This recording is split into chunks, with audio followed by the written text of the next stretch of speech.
यजुर्वेद का 35वां अध्याय, मंत्र संख्या 3। महर्षि दयानंद कृत वेद भाष्य के आधार पर विचार करेंगे। मंत्र है वायुः पुनातु सविता पुनातु अग्निर्भ्राजसा सूर्यस्य वर्चसा विमुच्यन्ताम् उत्स्रियाः। इस मंत्र की भूमिका में महर्षि दयानंद ने लिखा है,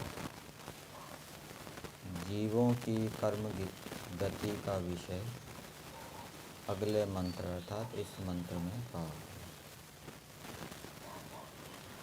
जीवों की कर्म गति अर्थात शरीर छोड़ने के बाद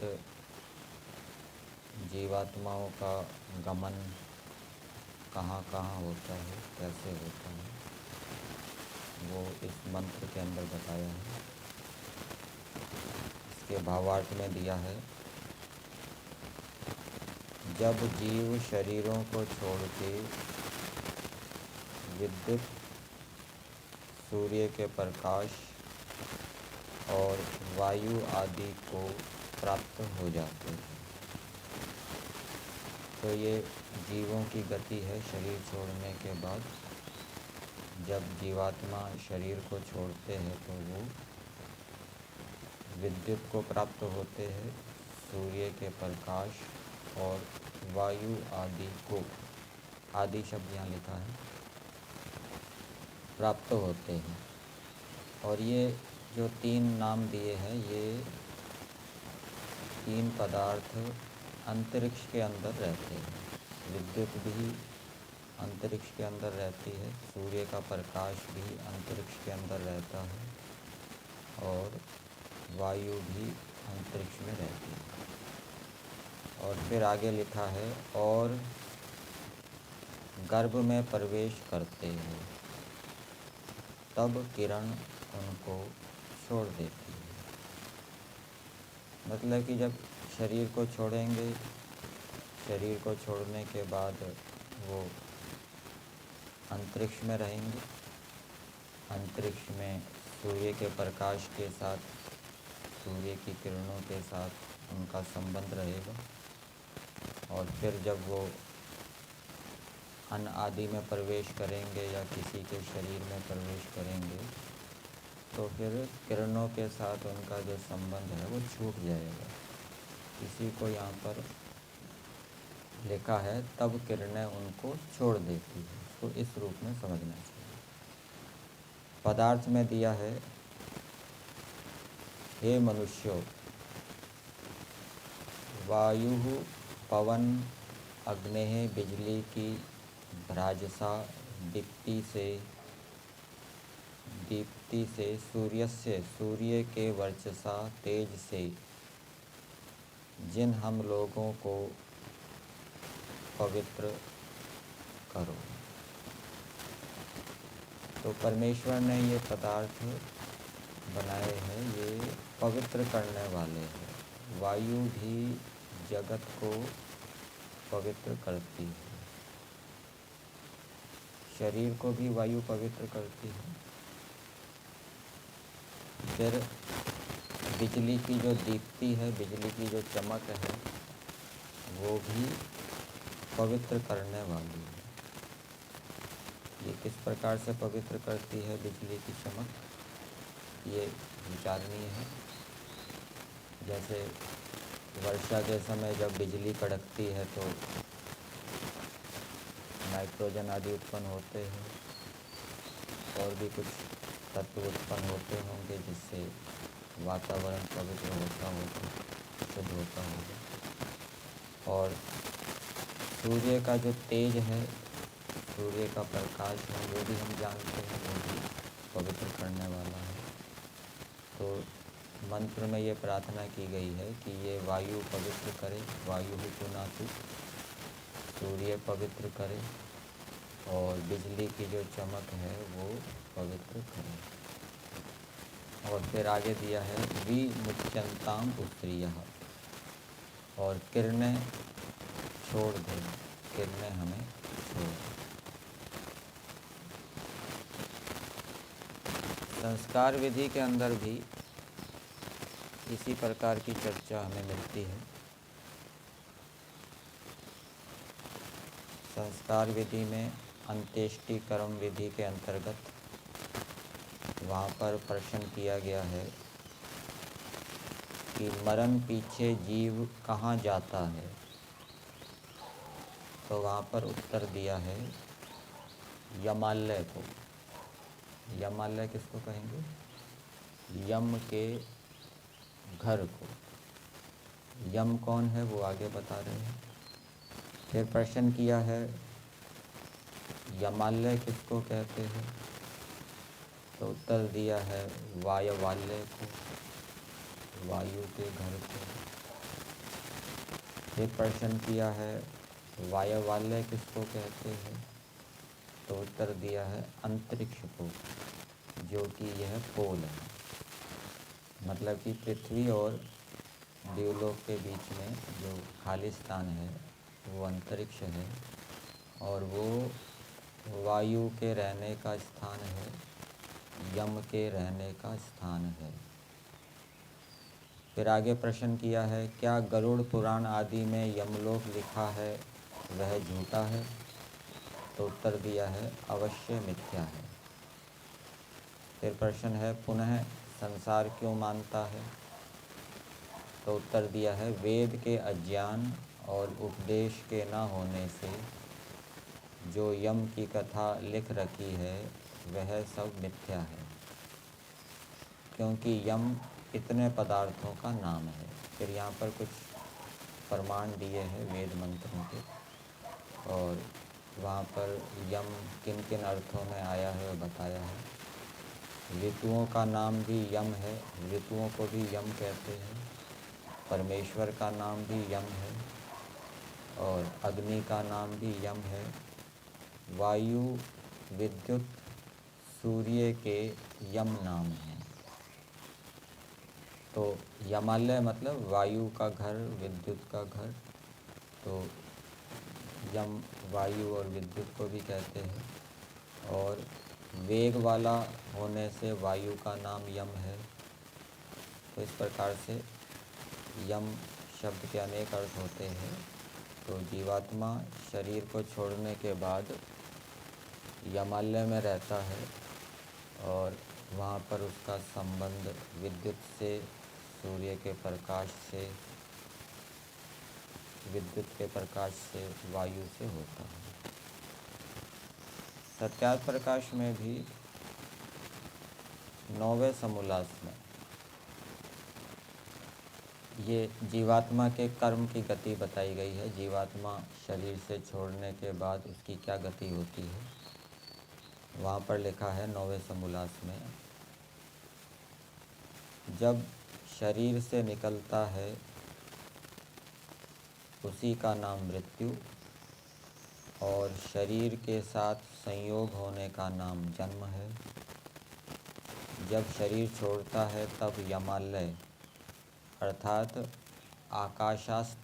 आकाशस्थ वायु में रहता है, क्योंकि यमेन वायुना, वेद में लिखा है कि यम नाम वायु का है। गरुड़ पुराण का कल्पित यम नहीं है। इसका विशेष खंडन मंडन 11वें समोल्लास में लिखेंगे। फिर आगे लिखा है पश्चात धर्मराज अर्थात परमेश्वर उस जीव के पाप पुण्य अनुसार जन्म देता है। वह वायु, अन्न, जल अथवा शरीर के छिद्र द्वारा दूसरे के शरीर में ईश्वर की प्रेरणा से प्रविष्ट होता है, जो प्रविष्ट होकर क्रमशः वीर्य में जा गर्भ में स्थित हो शरीर धारण कर बाहर आता है। तो यहाँ पर भी सत्यार्थ प्रकाश में लिखा है कि वो जीवात्मा शरीर छोड़ने के बाद आकाशस्थ वायु में रहता है। उपनिषद के अंदर भी कर्मों की गति की चर्चा आई है। छांदोग्य उपनिषद में वर्णन आता है।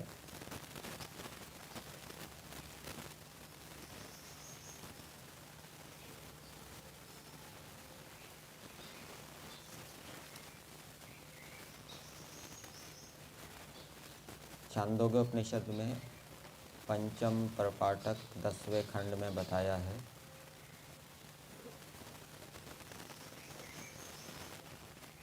ये एकादश उपनिषद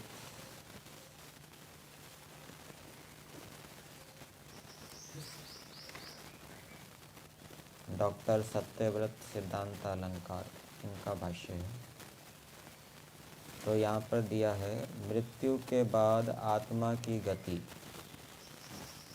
देवयान, पितृयान एवं उत्तरायण दक्षिणायन मार्गों का वर्णन। तो इसी के अंतर्गत 5वें श्लोक में दिया है, उसका हिंदी में अर्थ दिया है और संस्कृत में भी श्लोक है।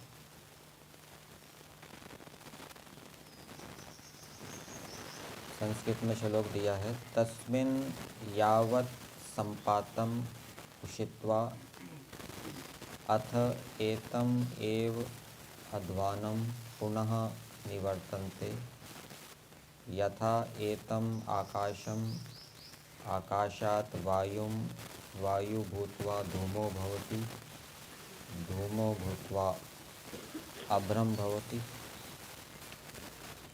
अभ्रम भूत्वा मेघो भवति, मेघो भूत्वा प्रवर्षति, त इह व्रीहि यवा औषधि वनस्पतयः तिलमाशा इति जायन्ते, अतो वै खलु दुर्निष्प्रपतरं यो यो हि अन्नम अस्ति यो रेतः सिंचति तद भूय एव भवति। तो यहाँ इसका हिंदी भाग में अर्थ दिया है,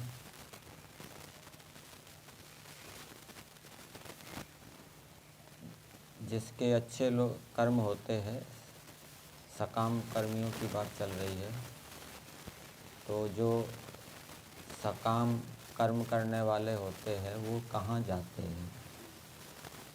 तो वहाँ पर लिखा है, दक्षिणायन से वे पितृलोक को पहुँचते हैं, पितृलोक से आकाश को, आकाश से चंद्रमा को अर्थात चंद्रलोक में जा पहुँचते हैं। चंद्रलोक सोम राजा का लोक है, सोमलोक है। जो सकाम कर्मी लोग हैं, जिन्होंने फल की आशा से कुएं बावड़ी बनवाए, दान दिए, उनके कर्मों का यह भोग है, इसे वे सोमलोक में जा भोगते हैं। फिर आगे दिया है, चंद्रलोक में वे तब तक रहते हैं जब तक उनके कर्म क्षीण नहीं हो जाते। उसके बाद वे जिस मार्ग से गए थे उसी को लौट आते हैं। चंद्रलोक का मतलब वो अच्छी कोई योनि, सुख देने वाली योनि, मनुष्य योनि, ये समझना चाहिए। उसके बाद वे जिस मार्ग से गए थे उसी को लौट आते हैं, अर्थात चंद्रलोक से आकाश को लौट आते हैं, आकाशीय दशा से वायवीय दशा को, वायु से धूम सदृश दशा को, धूम से अब्र सदृश दशा को, फिर अब्र से मेघ को। अब्र ये बादल का छोटा हल्का रूप है, जो हल्के हल्के जो बादल होते हैं उस रूप में समझना चाहिए।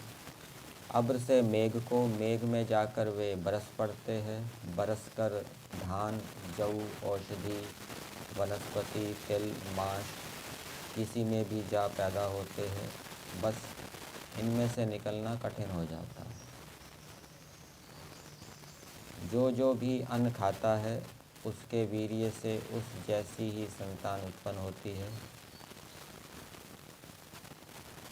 अब यहाँ पर कुछ अलग प्रकार से लिखा है, वो विचारणीय है। पशु को उत्पन्न करता है मनुष्य, मनुष्य को। निकलना इसलिए कठिन हो जाता है कि मनुष्य योनि में आने के लिए यह आवश्यक है कि जीव जिस अन्न में है वह अन्न किसी मनुष्य के अंदर जाए, पशु के अंदर नहीं, यही कठिनता है। तो यहाँ पर भी बताया है कि वो आकाश, मेघ आदि में रहता है, ये अंतरिक्ष में रहते हैं। तो जीवात्मा शरीर छोड़ने के बाद विद्युत, सूर्य, वायु आदि को प्राप्त होता है। वेदांत दर्शन के अंदर भी तीसरे अध्याय के दूसरे पाद में साभा व्यापत्ति की बात आई है,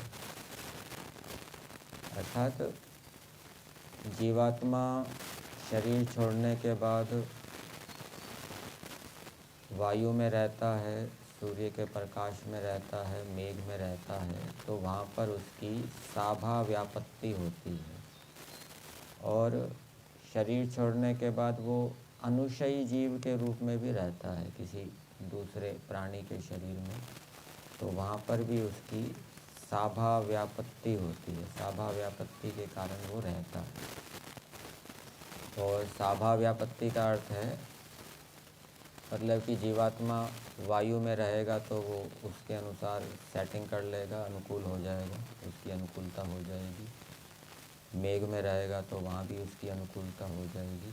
और अनुशयी जीव के रूप में रहेगा तो वहाँ पर भी उस प्राणी के शरीर में उसकी अनुकूलता हो जाती है, वो रहता है। इसी को साभा व्यापत्ति कहा जाता है। तो मंत्र में जीवात्माओं के कर्म की गति का वर्णन किया है कि किस प्रकार से जीवात्मा शरीर को छोड़कर फिर गर्भ में प्रवेश करता है। यही